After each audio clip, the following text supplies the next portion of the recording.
Good Saturday morning, everybody. I want to talk about this storm tomorrow, and there's been some interesting data coming in about there could be some snow on the back end, and I want to be clear on what I'm saying and what I'm not in some of these tweets.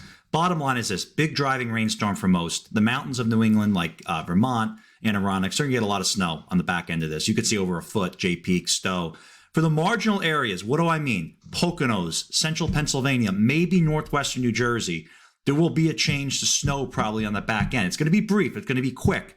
But it could accumulate a little bit, especially if this recent NAM run that just came in verifies. And unlike last night, there are some things that look a little bit more legitimate about this run. I'm going to explain to you what that means. So this is what we're going to cover today. We'll cover the pattern later. I'll do another video later on an update on the pattern. But let's take a look at this storm and what I think you guys can expect if things verify.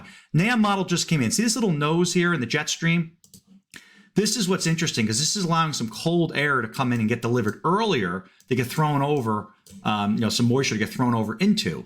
Now, what's interesting about that is it develops a surface low a little further south on this front. See that low developing down here? That's important because it gives you a little bit more time to get some cold air in when there's still moisture left over.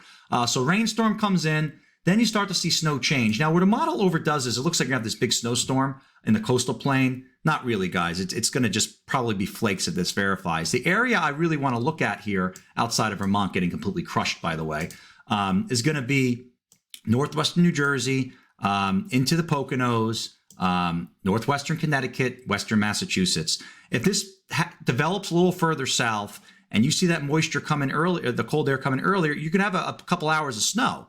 And accumulation-wise, what does that mean?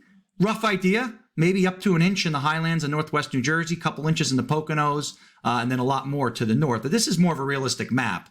The other maps that show, for example, regular 10-to-1s, absolutely not. That is not going to happen. So that's it. Stay tuned. We'll see if things verify. But the GFS kind of look kind of similar to this too, which is why I want to share it with you guys today.